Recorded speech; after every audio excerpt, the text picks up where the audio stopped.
If you're a medical student, listen up. I think that choosing family medicine as a profession can be one of the worst or one of the best things that you ever do, and I'm going to explain why. My name is Jay Vintage. I'm a board-certified family medicine physician in Oklahoma City, and I lead a very hybrid practice life. Let me explain to you a little bit. Family medicine can be a really torturous place.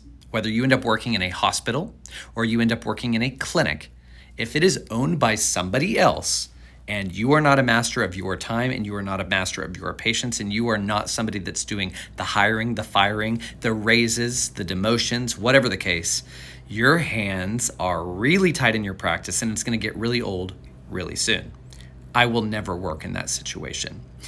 On the hospital side, if you're working full-time, because there are family medicine hospitalists and there are family medicine doctors that kind of work part-time, when you're doing it the full-time, we're talking 1 week on, 1 week off. Some of you think that that's a great thing. Well, I'll tell you what, it can be a great thing half of the time. If you wanted to go on a vacation for 2 weeks or 3 weeks, maybe you need to work 2 weeks or 3 weeks in a row.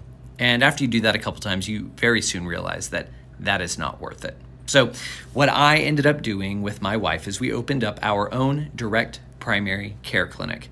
And if you're looking at going into medicine at all, you need to first understand what direct primary care is and realize that you will actually be able to take care of the patients the way that you want to, and the value that you give them is going to encourage them to stay in your clinic. So now all of a sudden, I'm actually making money directly from my patients who see the value that I'm actually giving them, and I'm actually able to make my own schedule. I'm actually able to choose what patients are going to undergo for their treatment. I'm actually able to give them additional value that the common medical system's not able to give them.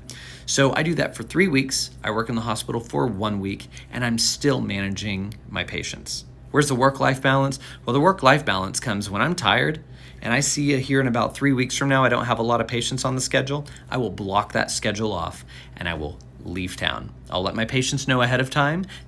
They will always be able to reach me. I will always be able to help them out as they come, but I will tell you what, there's no other way to practice medicine in my mind. And I think that if you knew about this 10 years from now, you might be saying, man, maybe I should have gone family medicine and opened up my own direct primary care practice. It's a little harder than some people would think for certain reasons, and it's a lot easier than you would think for other reasons. Talk to me about it. Ask me any questions you want.